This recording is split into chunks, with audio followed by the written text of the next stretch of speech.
can clearly see, the car is on the ground, mostly buttoned up, but I'm going to get ready to take this on its first spin around the block with the new engine. Just checking for leaks. Damn, it disappeared. Checking for leaks and making sure everything's working right.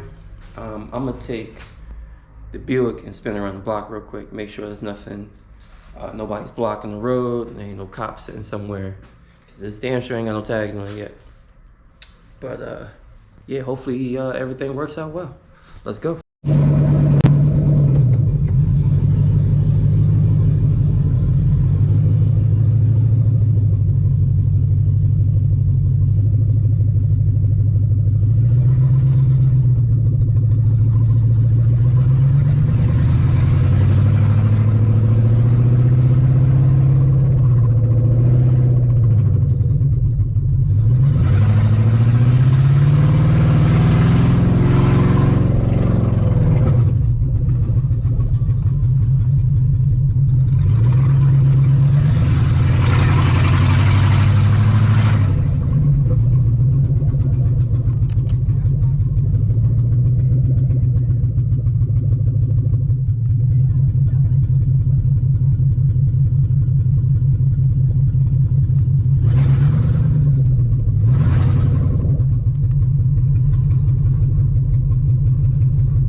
So after the quick spin around the block, I got, let's see, 3 codes.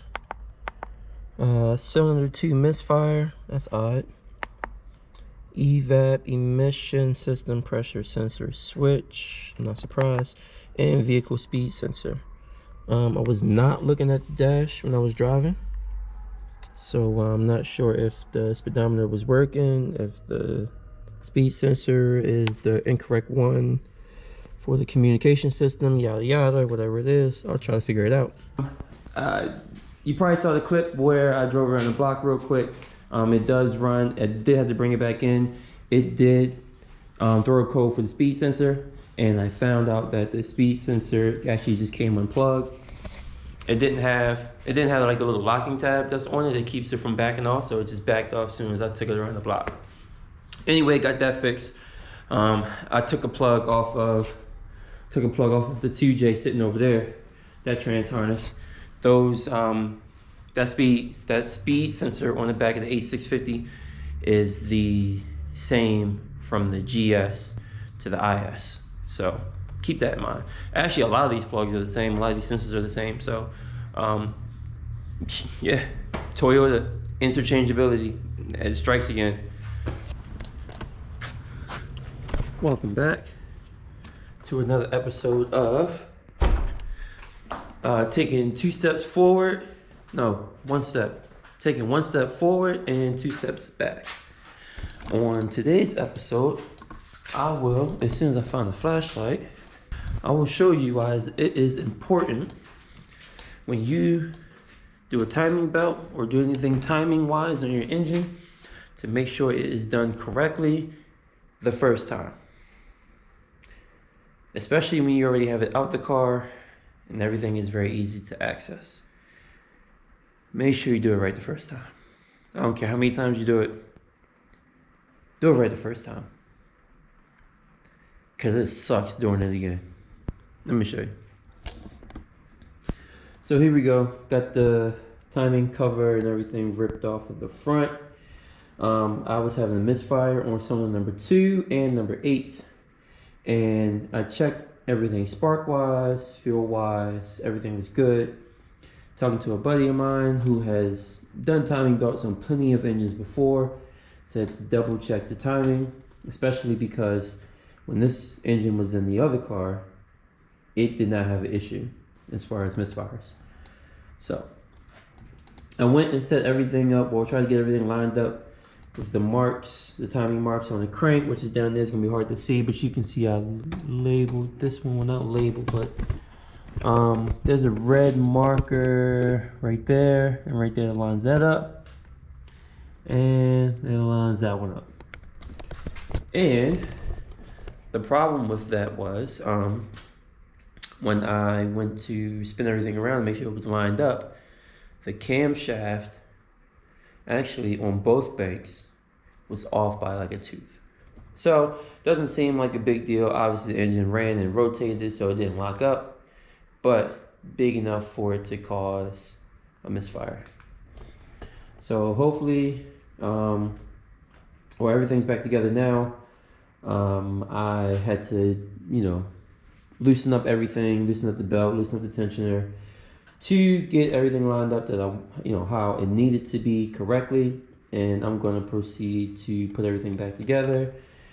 It is, as you can see out that window, it is dark. It is probably it's about 10 o'clock right now at night, so I'm not going to fire the car up and double check and make sure that it works.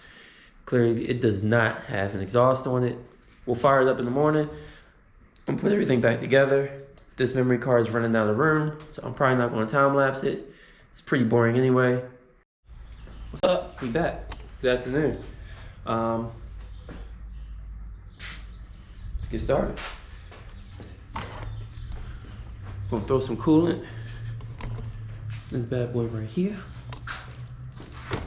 And y'all gonna find out at the same time that I find out whether or not we did a good job last night. Whether or not I did a good job last night.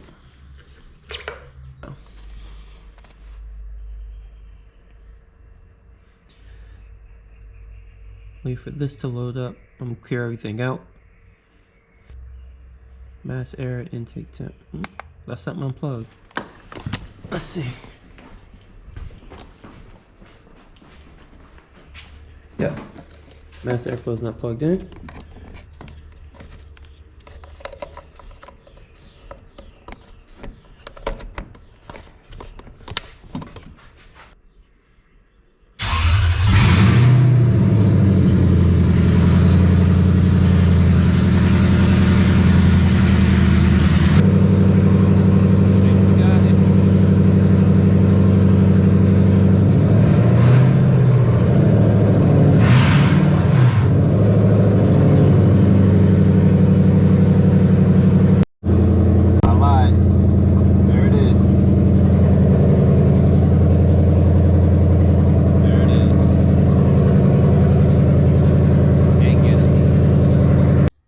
Well, looks like I found the source of my misfire. See that wire right there, green and red wire? Was actually pulled off of the connector for the injector, number 2. So, oh, check engine light, no misfire. Finally got it.